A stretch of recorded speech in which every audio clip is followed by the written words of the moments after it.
Welcome to the show, folks. If you don't know me by now, my name is Mike Asherbrenner. I am professionally known as the Redneck Connector and proud and humble leader of the Hounds of Business community. You are tuning in to Mike King Biz Radio, 106.1 FM, RVA, ESPN. Welcome, folks. We got a stellar show for you today. We're going to get right to it. Today's theme, why franchises aren't just for the wealthy. All right, we're going to have a special guest, Greg Moore. All right. And this guy, Wall Street Journal best-selling author and founder of the Franchise Maven. All right, here to get it done. Get your pencil and paper out, folks, or go back to our YouTube channel. We'll post this immediately. Hey, what if I told you don't need millions in the bank to own a franchise? Because I thought that for the longest time. All right, that your dream business might be within reach. All right. We're going to talk to Greg, how he escaped that 9-to-5 and reverse engineered this freedom system that's helped thousands, all right, financial independence and build smart, scalable business through franchising. Let's get this party started, y'all. Super excited. Looks like your business might be in a bit of a pickle. Don't you worry about a thing. You ain't alone in this. You're just a success story waiting to happen. Trust me on that. Every bump in the road is just an opportunity wearing a clever disguise. Welcome to the Hounds of Business community, where we don't just sit around twiddling our thumbs. Nope, we turn those obstacles into mighty fine stepping stones. This here's a place where high-level entrepreneurs and sharp professionals gather to grow their businesses and mindsets, kind of like how a good old gumbo needs the right ingredients to be something special. Ideas thrive here, and collaborations? Well, they're as natural as sweet tea on a hot day. Success? It's a journey, and we're fixing to walk that road right beside you. Now, don't forget to follow us on LinkedIn for all the latest tips and insights. We're talking about the kind of wisdom that'll keep you ahead of the game. And while you're at it, head on over to our YouTube channel. We've got ourselves a treasure trove of videos, from expert interviews to webinars, everything you need to stay sharp in this fast-moving world of business. The Hounds of Business community? Well, we ain't just a network, we're a movement. So why not come on and be part of something bigger? Join us today and let's turn your business journey into a real Southern success story. Together, we'll achieve greatness, just like crawfish and singing on a Friday night. All right, folks, let's bring up the man himself, Greg Moore, and see if he knows anything about crawfish and singing on a Friday night. Welcome to the show, big dog. How are you today? Excellent, Michael. I do love crawfish, but you probably don't want me singing now on any night. Hey, the more I talk to you, the more I like you, buddy. We might be related. Give me that hair sample. All right, we're going to test it. So Here you go. You got it. Hey, folks in the comments, if you're live watching this, thank you so much. Usman Homer, the world's best assistant here, VA, skills to make meals, and Baz Porter. Baz Porter is, he was on recently. What a great guy. And then, we got Michelle Smith, who snuck in the Hound's back door 3 times, and now she's a Hound. All right. So let's get this party started. We talked a little bit in the beginning, right? You were an engineer, right? So let me start here. How did a corporate engineer end up helping folks buy freedom through franchises, Greg? Mike, the franchising thing actually started years ago, back when I was actually 16. My first job was at Taco Bell, and it just so happened that I ended up learning that I worked for a master franchisor for Taco Bell. She owned like 50 Taco Bells throughout the Sacramento, California area. So that really got me interested in franchising. Didn't have enough money to buy one back then, and probably didn't think about it too much. I was having too much fun managing her restaurants. Right. But fast forward 30 years later, after being a restaurant manager for 15 years, I went on to manage other restaurants as well as Taco Bell, and then became an engineer. Got bored with the restaurant management, became an engineer, did that 15 years. Got bored with that, although I did purchase a couple of private businesses with a friend and had some real estate investments as well. But we both, the guy that I partnered with, myself, we both got out of the corporate world about the same time. We had enough of that, or they had enough of us. I forget which, probably they had enough of us. And I said, I didn't really say you can have half of my stuff, but here's half. I'll sell you my half. You do your thing. It was a dry cleaner, privately owned dry cleaners. It was very interesting, but very painful because we didn't know anything about dry cleaning. So we had to learn it ourselves. Well, I thought, I don't have the latest, greatest idea on that. And I don't want to do that privately owned thing again with the business, because that took an awful lot of work trying to figure out how to do all those things. I thought that franchising thing was pretty cool. So I said, I'm going to go out and find me a franchise and start running that. And I did a lot of searching on the internet, finally found a franchise consultant who knew they existed. I did not, but the franchise consultant helped me find a great franchise, got into that, did that for probably a couple of years, but I look back on what that franchise consultant was doing and I thought, I like what you're doing a lot better than what I'm doing, although it was fun. But still, the franchise consultant, he got to sit at home all day and work with people all over the United States, all sorts of wonderful, cool people. Very good use of my time, not having to drive around too much. So I said, teach me what you do. I want to do that. And sure enough, I got into franchise consulting. That was 10, 12 years ago and haven't looked back since. Yeah, folks in the comments, and Greg, I got a question. Franchising wasn't on career day any place I went. It wasn't even at colleges. Franchising wasn't even an option. Tell me if you guys in the comments and ladies here, did y'all hear about this late in life? Because that seems to be the common factor. But here's what I did hear you say, Greg. Seems like you get bored a lot, man. That makes me feel good. I'm bored, so I did this, and I'm bored, and I did that. And it wasn't a bad thing. It was a great thing. It led you here where you're at. And real quick, I already got you a client lined up. We might have to talk about this and check the labor laws.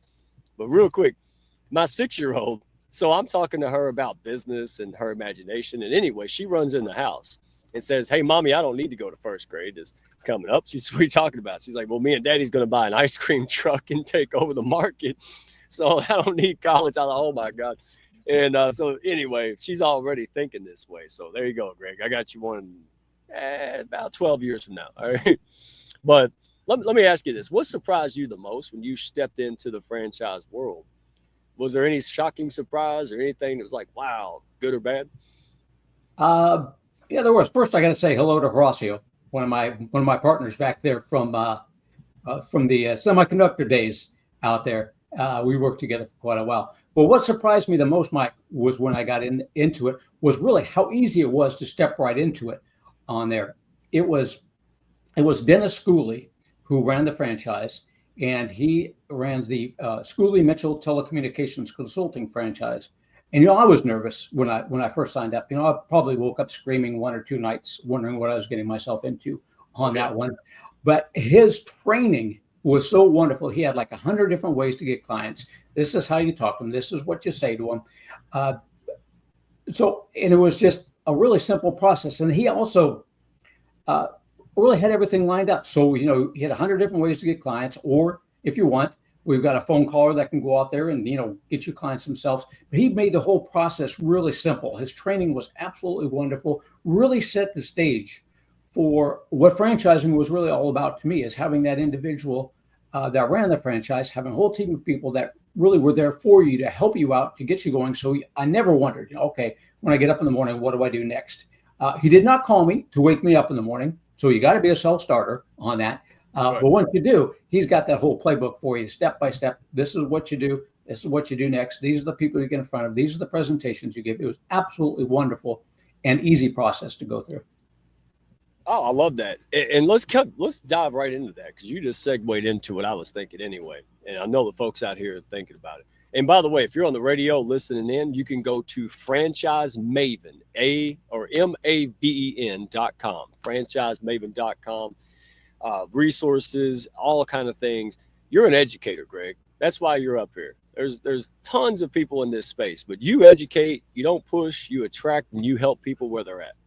It sounds simple, but hey, I'm sure there's other people, but I found you first. All right. So thank you for being here. But let's dive into it. Folks out there may be thinking, like I had and others have, like this is just for fast food joints and you got to have a lot of money and cash in your 401ks and all this stuff. So explain to folks in your own words, what exactly is franchising in real people words, plain English? You are renting or leasing a business plan, basically, is what you're doing on there. That franchise has already created that business plan for you, the business model. They've done it all. What you do, and franchises vary, like you said, in price. Not all of them are real huge prices. You're paying, generally speaking, around $50,000 for that franchise fee. And that franchise fee gets you that business plan, that business model that you're leasing out. That's basically what you're doing. Here's the playbook. Here's what we've done before. We've made the mistakes, so we know what not to do on there. And we know what to do because these are the things that are working for us. Everything else, all the rest of the total investment on that is whatever it takes to get that business up and running. That's the one that's going to vary on that. But for that franchise itself, you're just leasing or renting a business model, a business plan, and that's around $50,000. And that gets you everything that you need to know on how to run that business, how to get it going. Simple as that. Okay, I want to play devil's advocate. All right, $50,000 for what? Oh no, well that's 50,000 I could use to bootstrap, build my own. But Greg, here's what I found. Elaborate for me. Am I on the right track here? I've seen it night and day, right? We know McDonald's, for example, works. It's a proven system. I heard you say it. Mike's Chicken Palace, yet to be seen, right? And so, am I right in this thinking? What you're buying is a proven model, the know-how, the guidance. Like you don't have to wonder, does that sell? Yeah, it sells. This is how we do it. So it's not an expense; it's an investment, right? That's correct. And playing devil's advocate on that, it's a proven business model, what you referred to there. The question becomes, if you want to play devil's advocate, is how proven is it? So that goes into an emerging franchise versus a McDonald's. You get into McDonald's now, it's already been proven out. Thousands of people have done it. Very limited in territories available, very limited areas that you can go into on that. But it's been proven. It works, as opposed to something that's emerging that's not quite too proven yet on that one. Who knows? It may take off. It may be huge like McDonald's. Mike's Chicken Kitchen may just take off. It may not. So when you get into something that's not quite as proven, you are taking a bit more of a risk than if you get into something that's more proven, but you then have more territories available to you. You work a little bit closer with the franchise or the person who actually developed the system. So it's really a give and take on that, just how far and how proven you want it to be versus, what's available in the area for you and how well you can expand out. See, this right here, this is the first time I heard of different types of, you're an educator, you're a guide. You're not just trying to sell out one franchise over and over. And I'm not saying nothing wrong with that, but you're over here going, hey, there's a buffet. I'm going to help you figure out which one's better or if any of it's better. So let me ask you this. What kind of person is actually a good fit to own one? And who's better off bootstrapping and passing up? Is there a general kind of format to use for that? Or have you seen this in your own experience? There sure is. So if you're getting into a franchise or any business for that matter, you're going to have to be a little bit on the risk averse side. There's always going to be risk involved in it. So you got to be a little bit risk adverse. If you're getting into a franchise, that means you want and you're going to work with other people. The other people being the franchisor and their team to help you grow. So you got to be able to be mentored. You got to be able to follow systems and processes. You do have to be a self-starter. Any business you get into, you're going to have to be a self-starter. Be it a franchise, do it yourself. Franchise, like I indicated before, Dennis never called me up in the morning and said, Greg, time to get up. Let's go run the business. You've got to do that part yourself. So risk adverse, follow policies and procedures, be able to be mentored. Self-starter, or those people who do not necessarily make a good franchisee, or those people that really have their own ideas, want to do things themselves, don't want to be encumbered by any of those and have their own plan to go out there and do it. And there's a few of those. I've gotten a lot of entrepreneurs. The older entrepreneurs are a lot more fun to work with. The newer, younger entrepreneurs, they're full of energy and they're like, yeah, I don't think I want somebody, telling me I want to take off with this. But the older entrepreneurs who have done it before, a lot of them are pretty funny.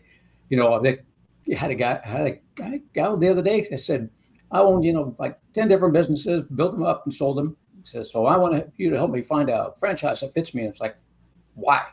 Why do you need me? You've done it before.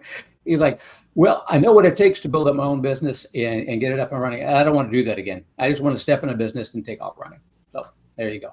I can feel that. I'm feeling that same thing. I'm like, it sounds great. We're romanticized and it's wonderful to do. But I think I might have to explore that myself. Like, okay, what can this was really something else. But again, it depends on where you're at, your mental state, your journey. And you can always pivot. You can always change. And that's the journey. Don't think of it as failure. Maybe you're a franchise person that was doing entrepreneurship, bootstrap. Maybe that was the problem. Maybe it's not you, right? It's like trying to get a dog to meow. maybe you're made for franchise, but you're out here trying to do what I'm doing, and it's not a good fit. Folks, that's what we're here for. And before we dive into the meat and the bones and all that, we want to give a shout out. Have to give a shout out to Mike King Biz Radio. Mike King, he's the man out there in Richmond. Out here, they put him on the jumbotron. Man, they love this guy at the ball games. Everywhere he goes, pushing up people. That's why we're a perfect fit. So thank you, Mike King, for the opportunity to share this kind of expertise from folks like Greg, to blast that out there to people who need it. And not to get preachy, but folks, that's what the Hounds of Business is all about. Right? You have the passion, you have the desire, you're giving up 401ks, you're giving up the corporate comfort, and you want to make an impact. But you need the people, resources, support to get it done. That's where we step in, folks. So if you're looking out there, you're trying to figure it out, maybe the things you're doing aren't working for you, no strays out there. Find us on YouTube, Hounds of Business YouTube channel. You can find me, Mike Asherbrenner, Redneck One on LinkedIn, or send me an old school carrier pigeon. They might take a while with the bad weather, but we still take those. So we are here with Greg Moore, the franchise maven, and we are chopping it up, real talk. Hey, what's the good, bad, and ugly, and what do folks need to know? All right, because this could be their gateway to the financial freedom, time freedom, so they can go out there and help people where it really matters, right? Whatever's in their heart. And that's what it's about. So I know folks, Greg, they work 60-hour a week running a business, elbows pointing at me, and, they still feel broke, stuck. Right? I'm coming out of that, but most of us go through that. So if you're out there, folks, yes, don't stay there, but it's common to be there. 100 hours a week, yeah. So here's my question. First one, what makes the franchise model in general so daggone powerful for folks that want freedom without the starting from scratch? What is it that really at the nucleus of it? The systemization of the processes that are in place out there, the step-by-step plans, and it's something that really every business owner should think about, is systemizing everything that they do on there. Build it like you plan on selling it tomorrow on that. Because when you walk into a franchise, you're getting into it because you want to get to where you want to be 2 to 3 years quicker than if you were to do it yourself. You want systems and processes in place. And that's the benefit of getting into a franchise. Yeah, there's some drawbacks. Some of them have, distinct territories, and you can't work outside the territory. So there's going to be some restrictions. There'll be some restrictions on, what you can sell or what services you can perform on that. But you're willing to make that sacrifice to get you to where you want to be 2 to 3 years quicker and follow those systems and processes that have been put in place because they've worked in the past. They've shown that this is what works. You follow this, you're going to be good. You don't follow it, and you might not be. And some of my people got into a franchise to begin with, and they had some of their own ideas and thought they'd run with it. Some of the franchises let them, and they didn't always start off as well as they could have on that. But you're still welcome in a lot of the franchises to be creative, but the franchise hadn't done that yet necessarily. So you're taking a risk on there. Follow the process, follow the systems, and your chances of success are that much greater. Man, we should have been a ball team. You set them up, I'm knocking them down, man, and vice versa. So that's the burning question everybody probably has right now. What's one mistake folks make when they're picking a franchise that costs them big time down the road? What's some common things you've seen in your long career? Not talking to enough franchisees on that one to get a good, clear view of the franchise. The franchisees I found to be actually pretty brutally honest for the most part. You may catch them on a bad day and you might get an earful on that one, but talk to them. Find out what that business is all about. If you want to do something that's semi-absentee, something on the side because you're not quite where you want to be right now, down the road, you're looking to eventually step away from your job. We'll find out what does semi-absentee really mean for that business. You may hear 10 to 15 hours a week to begin with, but that's going to vary by individual franchise. So find out ahead of time, what does that mean on there? So you've got a good feel for it. But most of the time when I hear somebody hasn't been very successful in a franchise, and I hear it every once in a while, I've asked them, how many franchisees did you talk to? I talked to a couple of them. It's like, no, 10, 15, whatever it takes. But talk to them until you start hearing the same thing over and over again. Hopefully good. If not, time to run away on that. And especially if you want to be successful, talk to the ones that have been the most successful in that franchise system. Find out what they've done and picture yourself doing what they're doing. If you can, and you can picture yourself doing that, then you know you're probably on the right track. If you can't, well, then hire somebody to do it or find another franchise. See, that's gold. What you're saying is don't fast track and disregard and gloss over the research phase, man. That's an important phase. And here's what I know about wealthy, successful people. They love to talk about their success, right? So pick the brain of somebody, ask them, hey, I'm considering this and would like to know from you. And, just go out there and explore. And on that note, I've got to ask, because you have a system for matching people to the right franchise. See, they don't know what questions to ask, right? And you do. And this is why Greg is such a good fit, because I don't know. I mean, I could Google it all day, but who's going to sort through the 8 billion pages when you put franchise in Google, right? Or AI? That's Greg. We still need people. And so what's the first thing you ask someone to figure out whether they're just serious or just dreaming, or maybe serious later? What are you willing to give up in the next 12 to 24 months to win?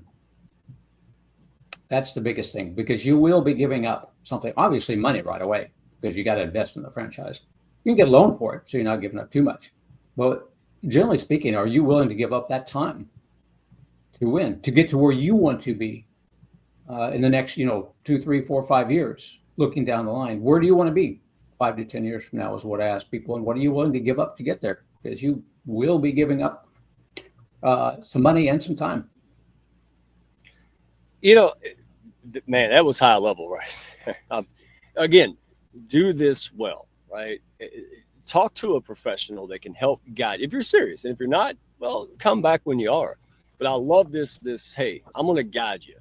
The way I look at this, Greg, and folks tell me if you resonate, Appalachian Trail. If I'm going to go on that Appalachian Trail hike, I probably want to get a good guide, right? And learn and prepare and practice. You just don't jump on the trail and disappear.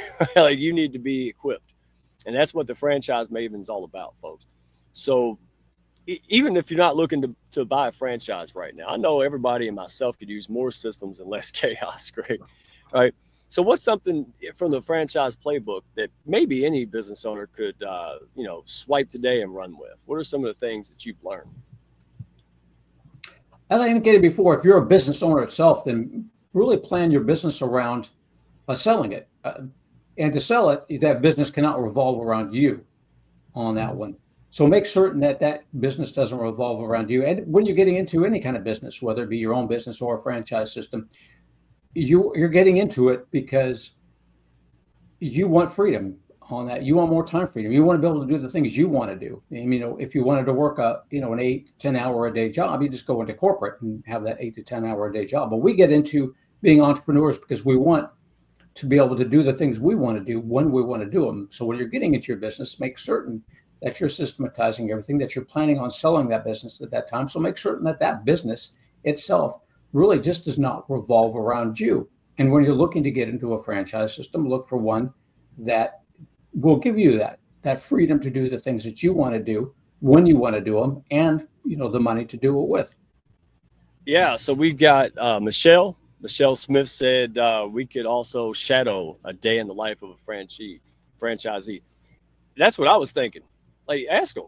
The worst they could do is say no, right, Greg? Like, go out there and ask people, go do this. I tell my daughters, hey, go find people, go talk to them, see if you can go to the hospital. What's a nurse do? Like, you got YouTube videos, Greg, is that stuff what's some things that people could do who are on the fence that are serious before they even talk to you? Do you recommend they look at different options, talk to folks, or just talk to you first? Michelle's right about shadowing a day in the life of a franchise on that. That's what I tell some of my people to do, and some of them have done it, is that they find one that's not too far away, and that they just go follow them around and do the work. I had one who was getting into a leather and vinyl plastic repair. He went out on the truck with him for the day to go repair the stuff. And it's a good way to do it, good way to find out exactly what your day is going to look like. If you have that opportunity, you can do it. But if you're not quite ready to talk to me yet, then probably just go out. You can get my book out there, The Real Freedom. This will help you. But not just my book. I mean, just go out there. There's a few different books that you can get on entrepreneurship, that you can get on franchising out there as well. And just start familiarizing yourself with the different books and different people that are talking about franchising. So you get kind of familiar with the terminology how the whole thing works. And if you read different people's books on franchising out there, you get views from different folks. So I would love everybody to come see me, but I know that some people may, after reading my book, they may think I'm crazy, and don't want to call me. That's the idea, is to filter those ones out so they go somewhere else, and only the people that resonate with me come and talk to me. But get other books from other people about entrepreneurship and about franchising, and really get a feel for what it's all about before you make that step into it. Or you just give me a call at any time, and we can just talk through it and see where you're at, and I'll let you know whether what you're expecting and what you're looking at is reasonable. Well, if you're crazy, you're in the right place, right? Look who you're talking to, right? And so, but I love the attitude. This is not a salesy thing, guys. This is an educating best interest. What are you ready for this? How can you be ready for this? You're asking the right questions, guiding these folks, right? Just like the Appalachian Trail. You don't have a guide and you fall off the cliff, get eaten by bears, right? Don't do that. Don't just throw your money at something and flop around. Go to a proven expert. That's great, folks. That's what the Franchise Maven's all about. FranchiseMaven.com. Real quick, rapid fire, because I want to make sure we get to the end. Let me go ahead and skip to the good part. And then I want folks to know where to get you, because you got courses, books. I mean, you got lots of things to keep people busy in the right zone, not just chasing their tails everywhere. All right. If you had to start over today with nothing but grit and dirt, right? What's the first call you'd make? Would you do anything different? Yeah, I would. If I was to start all over again before going to college to get a degree in electrical engineering and physics, I probably would have gone and got a degree, or at least taken some classes in entrepreneurship and economics. That's the first thing. Yeah. Greg, where can folks go? All right. And we got the website, but just elaborate a little bit. Book, you got courses. Tell folks where they can go through the website so they can see for themselves. And then when's the right time for them to book a call with you? So the right time to book a call is right now. Go out there to franchisemaven.com. That's franchise, MAV as in Victor, EN.com. I work with about 750 different franchises out there. I am free. The franchisors pay me a referral fee. If you decide to invest in one of the franchises I introduce you to, I will come up with 5 or 10 different opportunities for you. We have a little process we'll take you through to get to that. I also have a course out there. I haven't really advertised it too much. I just created a course on investigating a franchise. If you're more of a do-it-yourselfer and you don't want my help, courses, I'm just starting it out at $297 for the course on that. And that'll walk you through it if you don't want to do it. If you don't want my help and you want to do it yourself, you got your own ideas of what you want to look at on there. You'll have to email me for that. I haven't really put it out there yet. It was just something I was kind of considering and throwing around. So it's just something I just started on that. But go on and get my book. A good way to start. Again, read that. You'll get to know me a little bit too, because there's some of my background in there.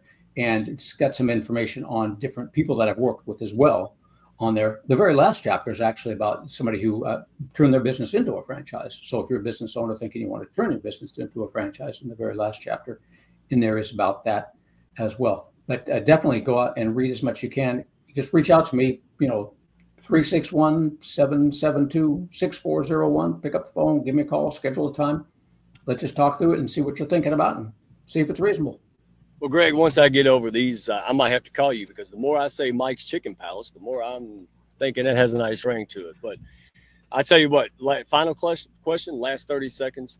What's your best advice for someone who's ready to stop working like a dog, and for someone else, and finally build that business, man, that gives them real freedom? Franchising is a great option to look at. It is good to have options. Check out franchising. And if you're more of a do-it-yourselfer, then go on to Biz Buy Sell and go look for businesses, privately owned businesses that are for sale. Compare them to franchises. We'll do that together if you want. Folks, you heard it. Go to franchisemaven.com. Check out Greg's material, his book, his courses, and then talk to Greg. Hey, you got a purpose and impact to make. We need guys to get us there. Thank you, Greg, for being the Hounds Choice Guide. Appreciate you, folks. Check out next week. We're going to be here with the one and only Megan Robinson with Leader Experience. Amazing. All right. So folks, have a good one. Greg, you're the man. People in the comments, friends of the Hounds, you're the best. Go plug in, learn more. Don't do it by yourself, folks. We'll see you on the next one. Looks like your business might be in a bit of a pickle. Thank y'all for stopping by. Be sure to follow, share, and like, and send me a message if you had fun today. Y'all come back now.